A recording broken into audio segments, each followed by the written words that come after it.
Yo, yo, yo, what's up, everybody? It's your boy, Isaac, And this is your boy Bryce. and we are brothers on tennis. And, folks, we've made it through the first week of the second Grand Slam of 2024, Roland Garros. And, Bryce, it's been a lot of great tennis. It's been a hell of a lot of rain, a lot of conditions. But at the same time, man, we've made it to the quarterfinal rounds, and I feel like we've seen some good tennis. What's been your thought and opinion on it? Well, I said it in the preview show that I wasn't going to pick anyone over Nadal until he lost. And, no more of that. Lost to Roland Garros.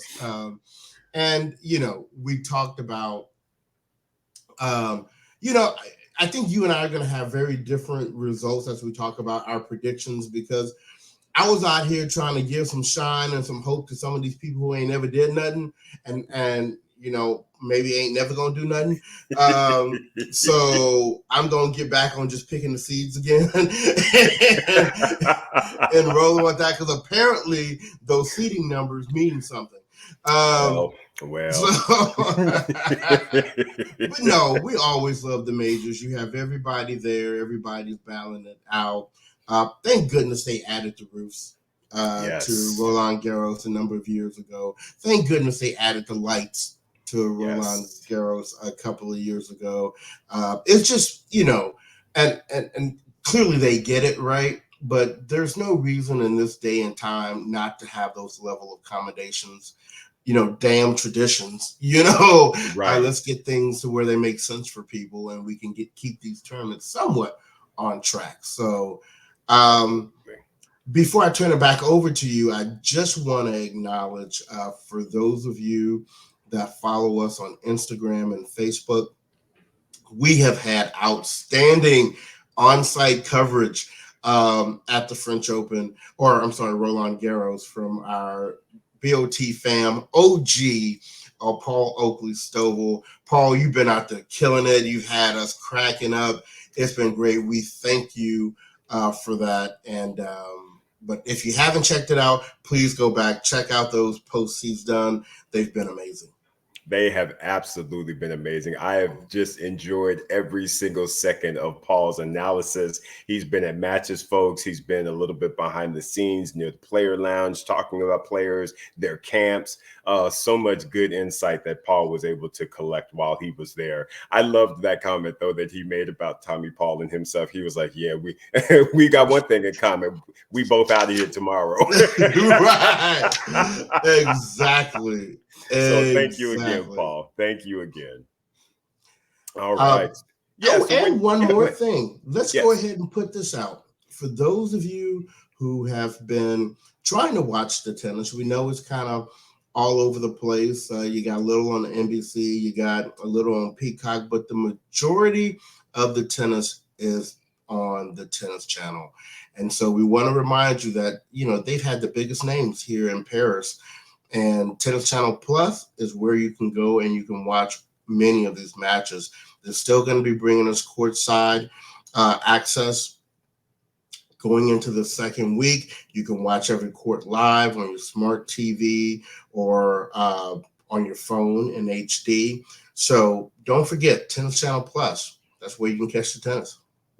Got to do it. Got to do it. Tennis Channel. You can't live without it. Right. So, Bryce, where would you like to start out today as it relates to talking about predictions and where we're headed in this remainder of Roland Garros 2024? Let's start with the women because I got more of them right. All right, the women it is. That's just how it is. So, starting at the top, my man, we have got Iga Swiatek. And she has made it to the quarterfinals. And she will be facing Vondrousova. And Bryce, we can't go a step further without talking about that second round match between Iga Swiatek and Naomi Osaka. I'm telling you what, Bryce, that was not a match that I knew I needed in my spirit. That match made me happy on so many levels I cannot even explain. The fact, okay, I know a lot of Naomi Osaka fans are like, she could have got over the foot. Folks, let's look at this thing glass half full. Naomi Osaka is back. Naomi Osaka played Naomi Osaka tennis circa few years back when she tearing up folks and winning Grand Slams. Naomi Osaka is looking great. Naomi Osaka was moving well. Naomi Osaka was hitting the ball extremely well. She had Iga confused, Bryce. I can stay on this tangent for a while, but I'm going to pass it over to you. Crazy, man. I'm just going to say this. People have to remember, clay has historically been Naomi's absolute worst surface. And she came within a point, basically. Yes. Of beating the best clay court player in the world on the women's side. I mean, I tell you this, I don't think Iga is going to have another match that tight for the rest of this tournament. I don't think Sabalenka, Rybakina, whoever she faces, right? I don't think she's going to have another challenge that tough. Now, you can look at this from two different sides. Let's quickly look at it from Iga's side, and let's take a look at it from Osaka's side. I'm going to start with Iga. You know how they always say in a major, like, you kind of need that one match that kind of pushes you to the edge to kind of get yourself through to the championship and win. Yeah. That was the match against Osaka for Iga, because if you didn't notice, after that match, Iga has been cleaning these people up. And getting through that match with Osaka, especially coming back in the third set the way that she did, if I didn't think that she was going to win this tournament before it started, I don't think she wins a match like that against Osaka and then loses sometime later in the tournament. Even Sabalenka, when Swiatek gave this double bagel, even Sabalenka was like, "Woo!" She looked good, but she looked real good. All of the top four, that was one of those things where Iga went out and made a statement. But Bryce, I have to say, the other three actually came out and made their own statement as well. They said, "Now look, our bakery keys may not be as tight as yours, but we got bakery keys," because Coco went out and gave. She was like, "I got my keys to my bakery. Let me open it up." Rybakina opened up her little bakery today, and Swiatek handed out a whole biscuit or a couple of them. I think. No, it was Sabalenka. Yeah, Sabalenka. It was what was it, 2-3 or 2-4? Yeah, something like that. But at least they I think they got the message that Iga was like, look, y'all, I'm not playing around. And they were like, well, okay, well, we're not playing either. But I like what you're saying, and I agree with what you're saying as well. When you get through a match like that, where you are basically at the door and someone is walking you out. Naomi was walking Iga out the door, folks. Walk it out. and Iga was like, "No, I'm gonna lock in. I'm gonna play each point and we're gonna see what happens." And simply put, y'all, there were opportunities. Naomi had opportunities that she, again, because she had not been in that position before. She's still like, she was trying to pull back on her Grand Slam ways. But again, when you haven't been in those situations in years, you get tight. And that's exactly what happened. So she didn't get over the finish line. Iga was able to claw her way back in, and she took the match. But positive things on both sides, Bryce.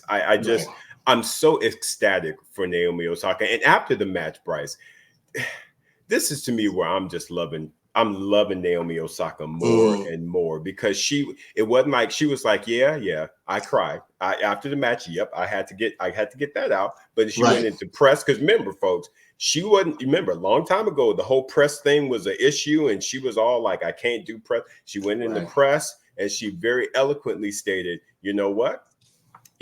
I had my chances. I did what I had to do. But you know what? I take a lot of good things out of this. Our team is working on some things, and I saw that come out today. And guess what? We're also working on grass. So she put that little, I don't know if you saw that, got that sprinkle, Bryce, but she put that out there. Like, look, I'm working on my grass game as well. If she brings that to Wimbledon, Naomi's going to be one of them contenders, telling you what. Well, what I liked also in her post-match comments was the fact that she said she can't wait to play Iga on hard court now. That's another one, bro. You know, Spicy. right? Oh my goodness. Yeah, because if she can play her that well on her favorite surface, Naomi's Right. gonna wear her out when they get on hard court. I mean, she Yeah. gonna be swinging for the fences. And I'm excited for Osaka because seeing the improvement of her play on clay bodes well for her with the Olympics. Absolutely. So she may. I'm not saying she's going to go out here and win it all, but I'll tell you what. No one predicted that match was going to go like that. No one did. No. So shout out to Osaka. If there is ever a way to feel like winning after a loss, this was it. This was absolutely it. Mm-hmm. Yeah, 100%. Bryce, we could stay on this subject the entire time, but right. folks, I know we'll keep it moving, Right. So apologies. Iga plays Vondrousova in the quarterfinal. The next one we have is our girl Coco Gauff, who made it to the quarterfinal, and she's playing Ons Jabeur. Now, did you pick Ons Jabeur? I did not. I had Ostapenko in that spot. You know, and I ended up having Ostapenko as well. And I can't remember who in the draw stole on Ostapenko.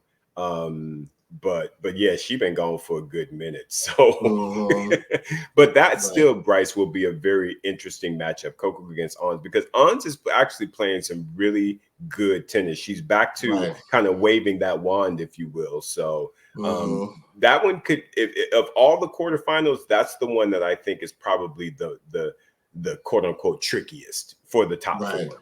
What are your thoughts? I agree. And kind of for a second, back up to Swiatek. You said she's playing Vondrousova, which is correct. I had picked Danielle Collins to be in that spot. Same.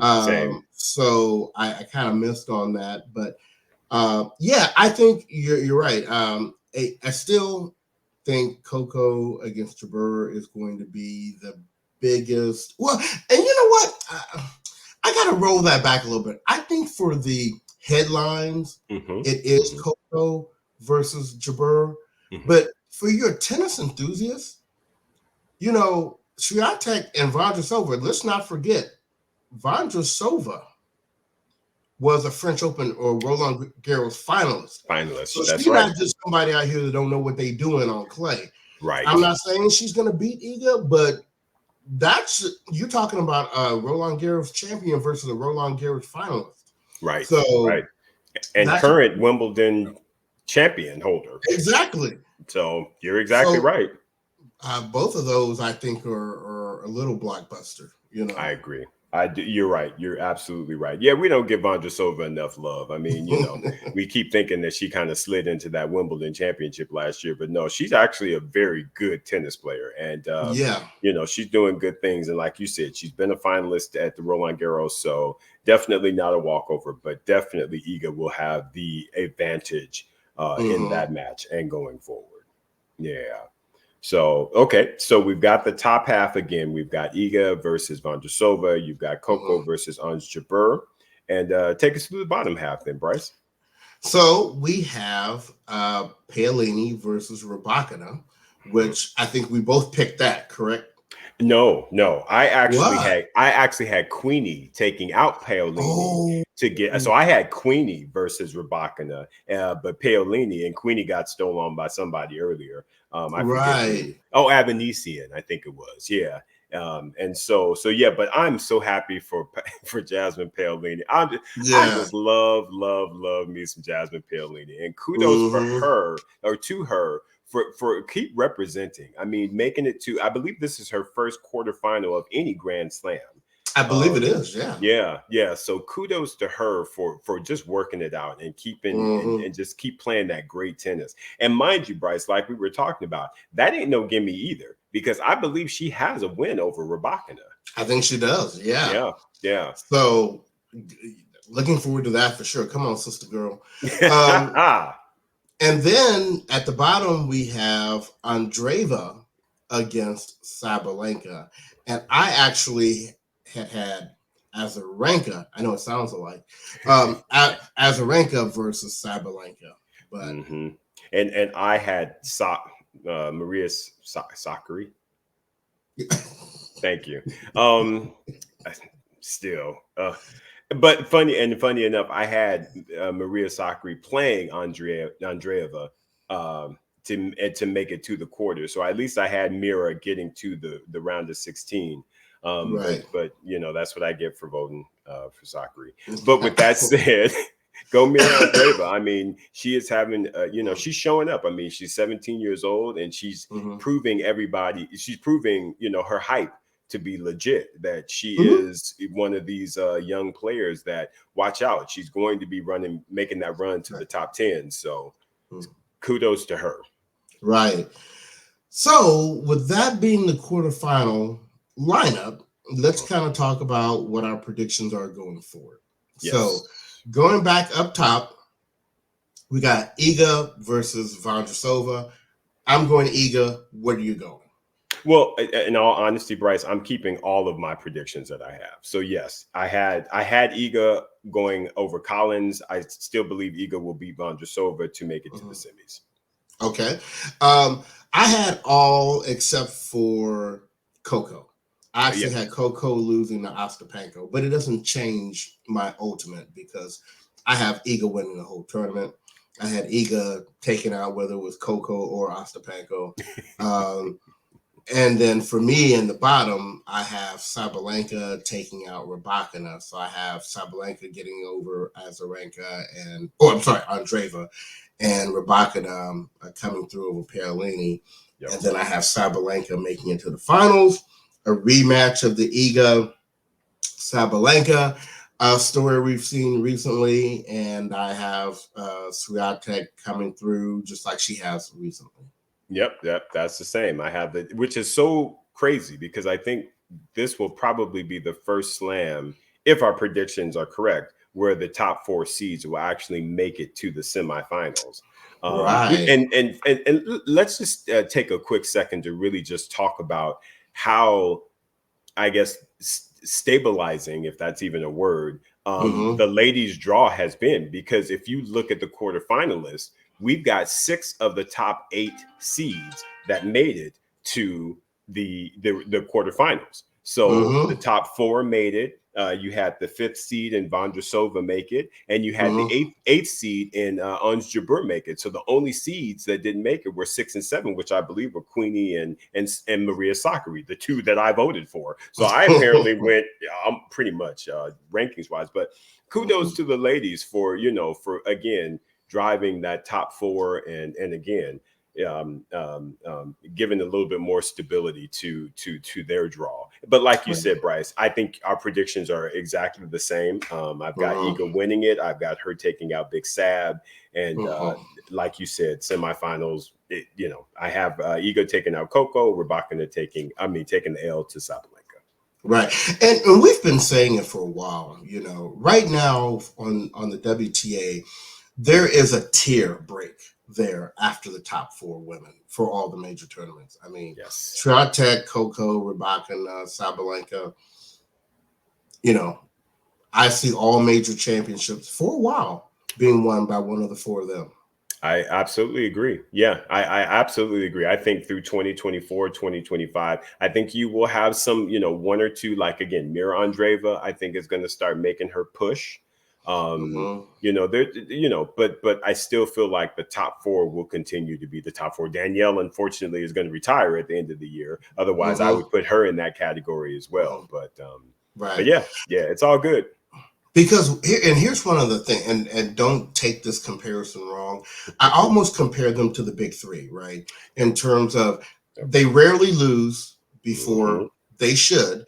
And for somebody else to win, they're going to need either one of 2 things to happen. Either they're going to need some upsets to happen, or they're going to have to go through at least 2 of the 4 of them.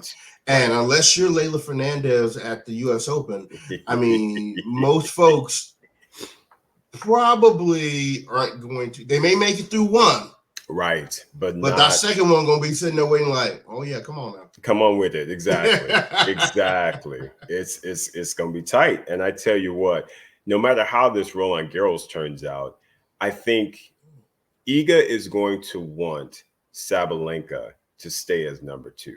Because if Coco reaches number 2, it's going to be tight for those other 3 majors, because I personally, outside of Roland Garros, I don't see Iga making it through a Rybakina and a Sabalenka. I just feel like, because to me, Naomi Osaka just to me showed me that when you throw enough power at her, you can get her.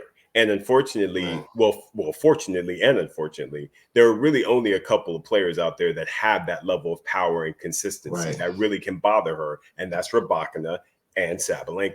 And of course Naomi Osaka. So if Naomi continues to get her game right, it's going to be tight on Iga getting other Grand Slam titles outside of Roland Garros, in my opinion. Okay, it'll be interesting. It's going to be interesting. I will be interested to see also with Iga how, because remember, when you have these people that are at the top of the game, it's going to be, interesting to see how Iga potentially develops and changes her game. That's very true. How she chooses to counteract, the power game. Because what I don't believe she's just going to allow herself to just continue to get stolen. Right. Well, she's not really getting stolen now, but I mean, if that ends up happening, it's kind of like a wave, right? You see one adjust and then the other adjusts, and then but I think the future of women's tennis is super bright. Yes. And I'm excited. I'm here for it. I'm here for it as well. Let's do this, Isaac. Let's take a quick break before we jump over to the men, and we'll be right back. And we're back. Isaac, I'm going to just throw this out and turn it over to you. Yeah. I was doing Bon Jovi. I was living on a prayer on some of these predictions. And I'm just saying, these prayers were not answered. So let me hand it over to somebody that knew a little more about what they were talking about. Well, bro, listen, I am not mad at you for voting with your heart, because that I feel like was definitely what, with the Nadal one again. I think you and I have both said this. As long as Nadal is in the draw at a clay court event, especially Roland Garros, how do you vote against him? And I tell you what, I feel so bad for the fact that he had to run against Sasha Zverev in that first round, because to me, Rafa played tennis the way he looked in that first match. It looked like he was rounding into form. Yeah. Had he played that level of tennis, in my opinion, against anyone from 5 down, or, as far as ranking wise goes, I honestly feel like he would have gotten the win on that day, because he played some tremendous tennis. But he really did. He did. But right now, Zverev is on one. He is on a mission. He loves clay. He's coming back from that injury. He's got a lot to prove. He is really playing some great tennis, and it's just so unfortunate that they had to battle in that first round. So I'm not mad at you for that prediction. Yeah, I struggled when we did the preview show, because, of course, I have my tennis brain, what my tennis brain tells me to do, and I just couldn't bring myself to pick against Nadal. I just could not. But now that is over, and he acquitted himself well in that match, and potentially looking forward to what he might do in the Olympics. He's already announced that he's skipping the grass court season, which I think is wise, smart for him. But we had out of the 8 predictions I made for the quarterfinals for the men, I only got 3 of them right. Oh, Bryce, poor fella. I only got 3 of them right. I ended up actually having 12. Did I have 12 of 16 as far as the round of 16 goes? And my quarterfinals, I got, what is it, 8 people? I'm 7 of 8. Nice. Yeah, I did pretty good on that one, y'all. I did pretty good. And funny enough, the one that I messed up on was who knew Alex de Minaur was going to put them things on Daniil Medvedev? I was I was like, well, all right, Demon. I ain't mad at Right. you though. Because listen, I like both of them. So that one to me, it was a toss up regardless from a Right. fan perspective. But yeah, kudos to him for that win, bro. No, you're absolutely right. And part of me, I made the same pick as well. But part of me is, once again, sometimes you have to just put that true tennis analyst hat on. Yeah. And we know Demon York came up playing on clay. Correct. And got a Spanish coach. Right. And Medvedev's clay court skills are recent. Right. Right. And so maybe Demon York really was the favorite in that matchup. But nonetheless, like you said, we love both of those guys and happy for both of them. Absolutely. So yeah, man. I mean, so at the top of the draw, of course, we've got Novak versus Casper Ruud. We now have Zverev versus de Minaur in the top quarters. And then the bottom, we have Tsitsipas versus Carlos Alcaraz. And you've got, of course, Yannick Sinner versus Grigor Dimitrov. Now, one quick thing, Bryce, because they had this on and they were trying to make an issue of it, and I want to get your thoughts on it. So you've got Tsitsipas having to play Carlos Alcaraz. Right. But today, he was out there playing doubles and won with his brother. Right. Would you have advised him to play doubles, or should he have pulled out in regards to having to play Carlos, seeking and trying to again get back to the Roland Garros finals? Now, here's the funny thing.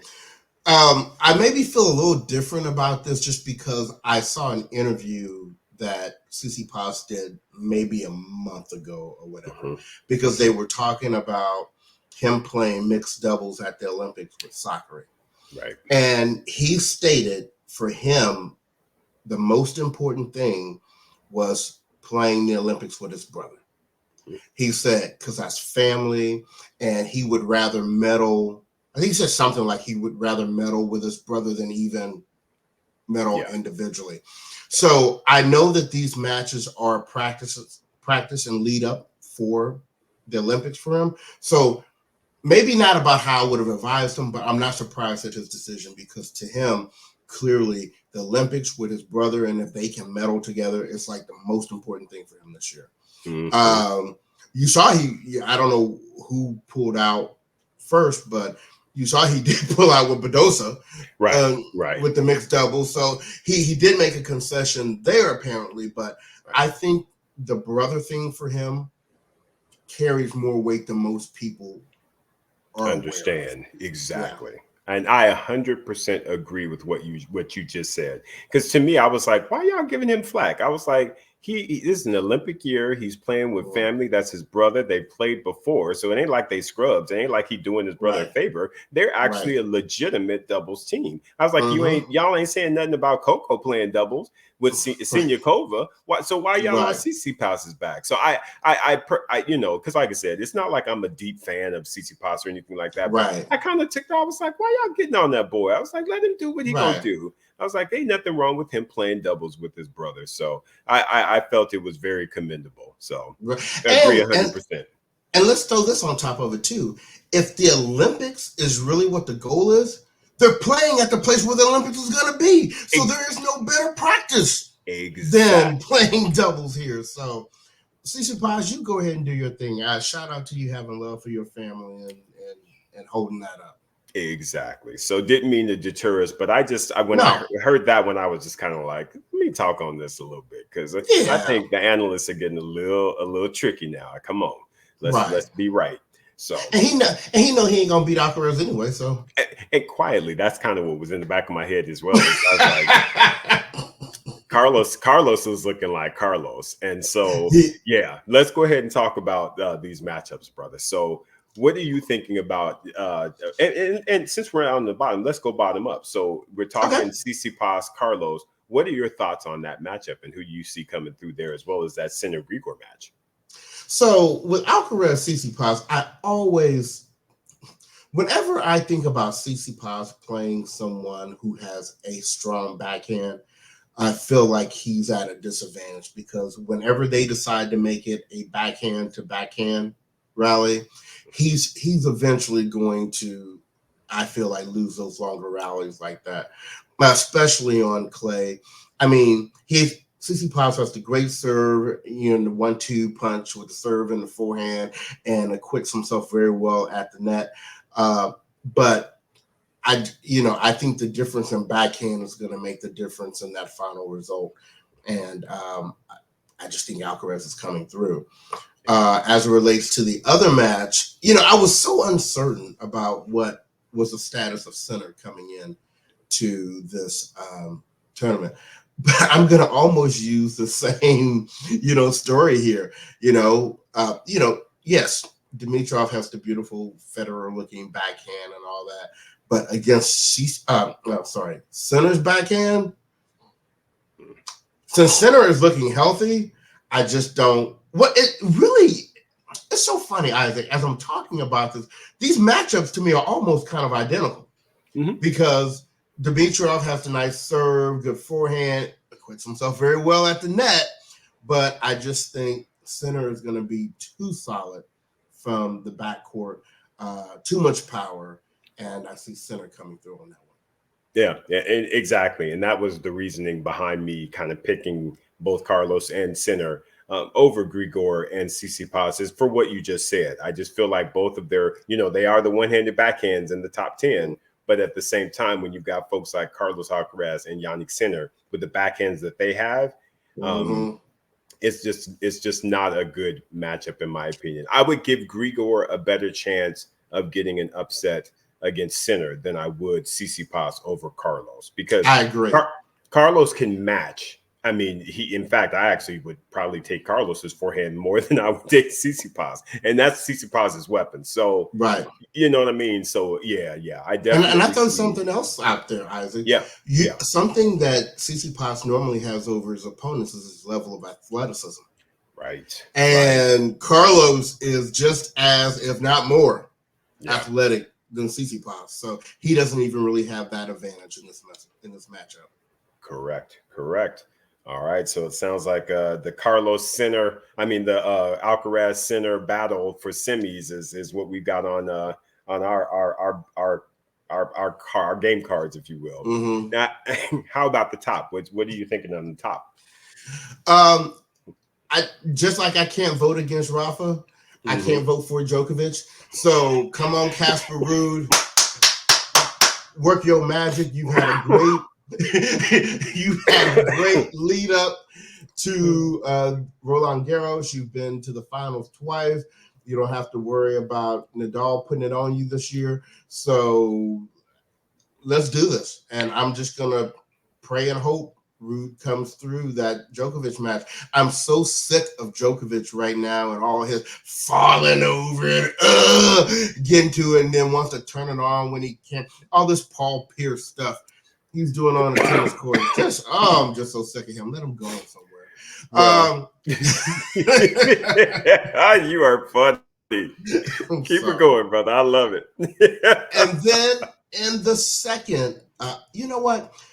Since Zverev won the Italian, even though I couldn't pick him over Nadal, I knew that if he did beat Nadal, I thought he was going to go really, really far. Yeah. And he's continued to look good. Demenior, I love the guy personally, but I just think Zverev is on one right now, like you said, and I don't see him losing to Alex. Yeah. I agree with you 100%. I had Zverev making it to the semis. I even had him taking out Daniil Medvedev because I just feel like Sasha is, again, clay. He loves this surface. He's playing better and better, since coming back from that injury. He had a tough one. He's had a couple of tough ones, but he made it through. And so I'm still going to stick with my prediction and pick him. And I know, like you were saying, you cannot pick Djokovic. Well, that is not the case for me. I did actually pick him because, again, and I agree with you, all of the drama and everything that he does on court, it's like, come on now. But at the same time, that again is he is proving again why he is a part of that big three, is because y'all, we cannot underscore what we continue to say. It's about best 3 out of 5. You can maybe get him 2 out of 3, and I think that he's going to look at that Casper Ruud match and be like, "Yep, you got me 2 out of 3." But guess what? This is 3 out of 5, and I, like I said, so I had Novak playing Casper, but I do think that Novak will continue to do what he does, which is he will figure out ways to win. I honestly see that one potentially going 5 sets as well, to be honest. Well, that's what he's been doing. 5 sets is obviously his brand for this. And the only thing I can hope for is that those 5 sets start to wear on him. Right. You know, because I really want to see somebody else win this tournament. I really want to see Alcaraz win. Well, because if he wins, then that gives him 3 of the 4 majors already. How crazy is that? Yeah, all he'd be missing was an Australian, and you have to think that that one's going to come at some point real soon, because it's a hard court. And I mean, yeah. So I 100% agree with you, Bryce. If I think about all the players that are left in the draw, I absolutely, from a fan perspective, I absolutely want Carlos Alcaraz to win. I'm of course going to stick with my predictions that I made. Okay. You know, because like I said, I picked Novak to win this thing. To get 25. I just, like I said, it's kind of like what you were saying with Nadal. You can't, but it's hard for me to vote against him, i.e. the big three, until someone really comes through. And it's not like they haven't, because Carlos did it last year at Wimbledon. I don't know. We'll have to see what happens, but I think this is as good a year of any for either a Carlos or a Sinner to be able to take down Novak Djokovic and take a Roland Garros title. I really believe that, though. And let me throw this out at you. Yeah. I would not overlook if Djokovic beats Ruud, how it's going to be against him and Zverev. Yeah. Zverev will have to have a good forehand day, because that's the one thing that for me with Novak, you can't have any weaknesses. You cannot have a weakness at all, because he will figure out a way to exploit that. And that's what concerns me about Sasha Zverev, is he still hasn't 100% shored up that forehand. And we even saw it in this last match that he was playing. I forgot who he just beat. But he was, again, they was making errors on that forehand side. You mean today, Rune?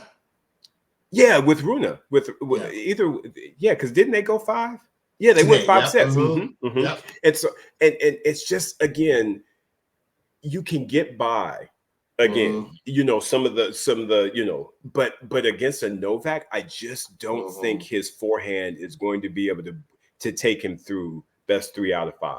I just, that's where my struggle is with Zverev, is again, when you can point to a player and be like, okay, they got a weakness and it's best 3 out of 5. Because again, we know Casper's backhand. Casper is a really good backhand, but it's not a great backhand. And that's the thing that Novak is like, you got to be great. And that's what, in my opinion, both Carlos and Sinner have. They are great on the forehand side. They are great on the backhand side. They don't have those weaknesses. So then it becomes about how you play points and how you know what I mean? It becomes a different game against those two versus, to me, the other people. So sorry to go on this tangent, but that's the reason why I continue to lean a little bit on Djokovic, because you can't understate how he's able to problem solve out of three out of 5.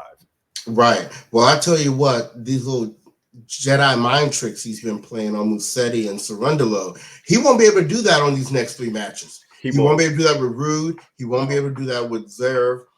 He won't be able to do it with Alcaraz or Sinner. You know, so which is another reason why Tsitsipas and Dimitrov can't make it to the finals, because he'll open up the Jedi mind trick on them. You know. Was that the claw? Oh my gosh. Yes, sir.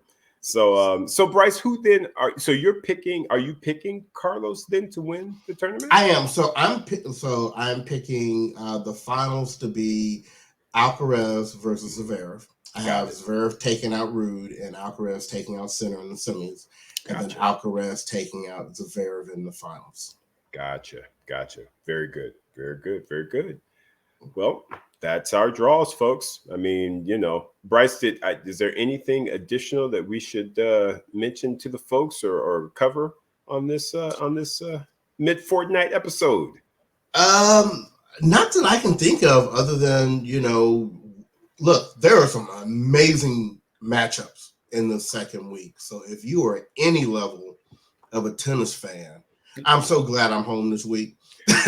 Right? To watch all of this, I mean, Bryce, listen at the names. You got Novak, Casper Ruud, Zverev, Demonar, Tsitsipas, Alcaraz, Sinner, Grigor Dimitrov. You've got Iga, Vondrasova, Coco Gauff, Ons Jabeur, Rybakina, Mira Andreeva, Sabalenka, Paolini.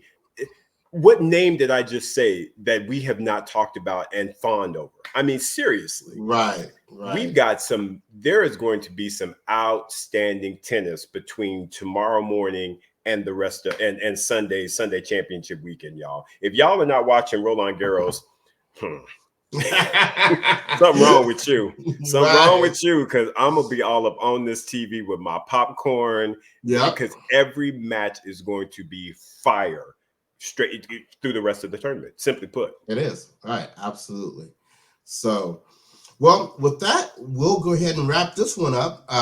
We'll be back with you next week to do our Roland Garros wrap-up show and live up to these stories we done told, this week. But enjoy it, and we cannot wait to get back with you next week. So, on behalf of the podcast, this has been your boy Bryce. And this is your boy Isaac. And we are Brothers on Tennis. Everyone, be well.